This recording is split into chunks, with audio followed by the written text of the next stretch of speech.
السلام عليكم ورحمة الله وبركاته أصحاب سoo dhawaada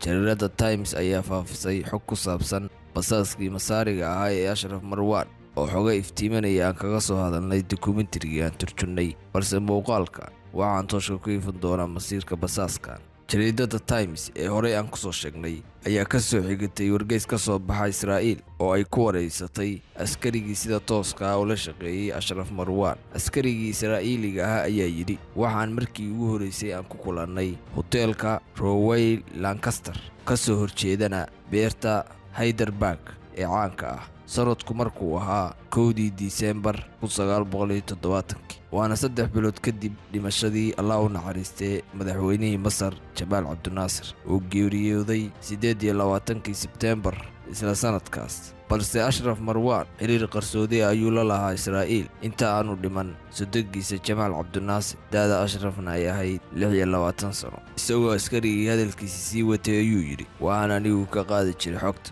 waxaan u gudbin jiray hay'adda Mossad waxaana uu la baxay Ashraf magacyo ah Malik Babil iyo kuwa kale oo ah magacyo bog ah oo sirdoonka Israa'iil uu kula shaqeyn jiray waxa uu soo gudbin jiray xogo qarsoon oo ku saabsan tirada fadhiisimaha ciidamada Masar kala duwanaanshaha u dhaxeeya qaybaha ciidamada Masar hogaamiyaasha ciidamada Masar khidadahooda dagaalka go'aamada madaxda ugu sareeya ee ciidanka dhaqdhaqaaqa xubnaha gaarka noocyada hubabka ay haystaan iyo xog kasta uu kuriyoodo inuu helo askari kasta oo u shaqeeya hay'adda sirdoonka ee caalamka isagoo askarigii hadalkiisa sii watay ayaa yidhi waxaan magacaygu u beddelay Dobi toddobaatameyadii waxa uu Ashraf u adeegsaday xiriirkii uu la lahaa Warsaadaad inuu khidado dagaal kaga soo xado una gudbiyo Israa'iil wixii ka horeeyay 1978 oo la saxiixay heshiiskii Camp David iyo 1979 oo Masar iyo Israa'iil ay kala dhigteen heshiis xabad joojin ah balse xogihii uu gudbiyay Israa'iil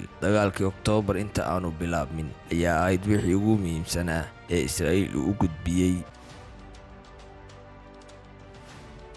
shirkadda Netflix ayaa soo bandhigtay filim ku saabsan jaajuuska dhulka ku soo dhacay waxaana filim dokumentary ah loo bedelay buug uu qoray Berkman oo uu kaga hadlay ninka madaxweynaha uu sodogga u ahaa milyaneerka reer Masar Ashraf Marwan iyo geeridiisii qarsoonayd filimkani waxa uu jiliin u bedelay qisada basaaskii ugu khatarta badnaa ugu da'yaraa ee reer Masar Israa'iilna ay shaqaalaysiisay buugga laga sameeyay waxaa la yiraahdaa magaciisa asalka The Spy Who Fell to Earth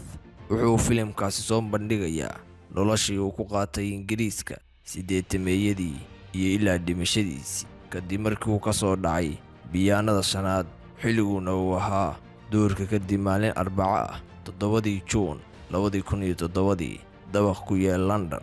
maalinka dhacdadaas ay dhacaysay kaamirooyinka hoteelka waa ay dansanayeen oo cillad ayaa ku dhacday Ashraf Marwan waxa uu dhashay 2 Febraayo 1944 aabiis waxa uu ka mid ahaa ciidamada Masar kaasoo markii dambe ka shaqeeyay hubka chemicalka ee Masar isagoo markii uu shaqada ka fadhiistayna maamulay shirkadaha Masar ee suuqyada xorta waxa uu ku dhex barbaaray qoys maamul sanadku markuu ahaa 1965 waxa uu shahaadada bachelorka uu ka qaatay jaamacadda Qaahira kadib 1974 ayuu jaamacadda London isla takhasuskaas shahaadada doctorate ka qaatay 1965 markuu jaamacadda Qaahira dhameeyay waxa uu ku biiray ciidamada militariga ku biiritaankaas aad ay ugu fududeyd oo aabihii ayaa xil sare ka hayn jiray ciidamada Masar Marwan higsigiisu aad ayuu u fogaa waana uu ka fogaa hadafkiisu biiridda ciidanka oo kaliya waxa uu qorsheeyay inuu qaado gaaritaanka hadafkiisa waxa uu bartilmaameedkiisii u noqday inuu barto Muna Jamal Abdel-Nasser kadib wada sheekaysi waxa uu u soo bandhigay inuu guursado way yeeshay aabaheed buuna ka doontay waana laga aqbalay la isuna meeshay waxa uu u wareegay xafiiska dawladda gacan yaro ayuu u noqday Sami Sharaf maamulaha xafiiska Jamal Abdel-Nasser markii uu geeriyooday Jamal Abdel-Nasser waxa uu ku dadaalay inuu ka mid noqdo ragga taageera Anwar Saadaat dagaalna la galay saraakiishii la loolamaysay Anwar Saadaat taasoo isaga iyo qoyskii Jamal Abdel-Nasser kala dhex dhigtay cadaawad sanadku markuu ahaa 2002 waxa ay u ahayd fajiciso taasoo wadannimadiisii shaki gelisay sharaftiisana dhulka gelisay kadib markii uu taariikhyahanka yuhuudiga ee Haroon Berkman deggana London uu soo saaray kitaab magaciisa la yiraahdo taariikhda Israa'iil. waxa uu kitaabkaas ku muujiyay in Ashraf Marwan uu Mossad u shaqayn jiray, isagoo Ashraf qudhiisu uu safaaradda Israa'iil ee London 1968 uu u soo bandhigay inuu ka mid noqdo ragga ay ku leeyihiin qasriga madaxtooyada ee Masar. waxaa Israa'iiliyiinta asiibay fajac kadib markii ay ogaadeen shakhsiyadda runta ah ee basaaska hay'adooda u shaqayn jiray. xogta basaaskan waxaa hayay oo keliya mas'uuliyiinta sare ee Israa'iil, uguna horeeyaan ra'iisul wasaarihii markaas ee Golda Meir, wasiirkeedii gaashaandhigga Moshe Dayan, iyo madaxda ugu sareysa ee Mossad. qoraaga yuhuudiga ee Haroon Berkman waxa uu buuggiisa ku xusay in Ashraf Marwan uu Mossad u gudbiyey warqaddu kaga waramayo wadahadalkii dhex maray Saadaad iyo hogaamiyaasha Sofiyeetka 22 Maarso 1970 oo ahayd inuu Saadaad weydiistay diyaaradaha riddada dheer, iyo dhabbaalkii uu Saadaad u diray madaxweynihii Sofiyeetka Brezhnev 30 Agoosto 1972 uu kaga dalbaday sawaariikhda Scott ee meelaha fog ku dhaca, isagoo Saadaad uu u sii raaciyay dhambaalka in hubkaas la'aantiis aanu dagaal Siinay dib loogu xoreeyo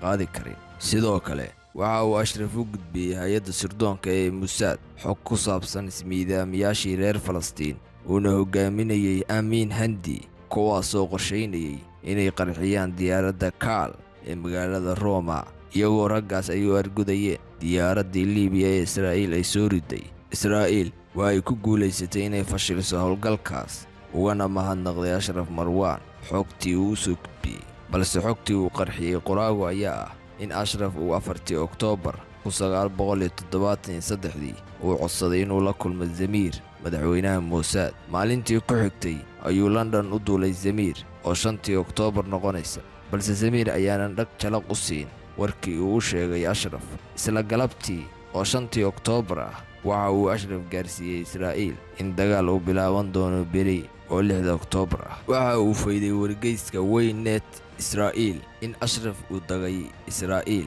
warbixin kalena waxa ay sheegaysaa in Ashraf uusan dagin Israa'iil ee la bedelay waqtiga duulaanka la qaadayo, oo waqtigaas Ashraf waxa uu shaqo diblomaasiyadeed u aaday Liibiya, iyadoo loo tiirinayo in xogtaas ay hayeen 4 qof oo keliya oo kala ah Anwar Saadaad iyo wasiirkiisa gaashaandhigga Axmed Ismaaciil Xaafid Asad, madaxweynaha Syria, iyo wasiirkiisa gaashaandhigga Mustafa Dallas. sidaas waxaa rumaysan dadka aaminsan in Ashraf Marwan uu dagay Mossad, balse xogtii lagu heshiiyey markii hore uu gudbiyey kadibna dib laga bedelay saacaddii weerarka la qaaday. su'aashu Ashraf Marwan ma basaas Mossad ba mise waa geesi Masar? madaxa sirdoonka ee militariga Israa'iil Amman waxa uu sheegay in asbaabtii Israa'iil lagu jabiyey dagaalkii 1973 ay ahayd inay Ashraf ay aamineen isaguna dhammaadkii uu dagay, sidaasna looga qabsaday in badan oo ka mid ah dhulkii Siinay ee Masar iyo buuraha Juulaan Syria.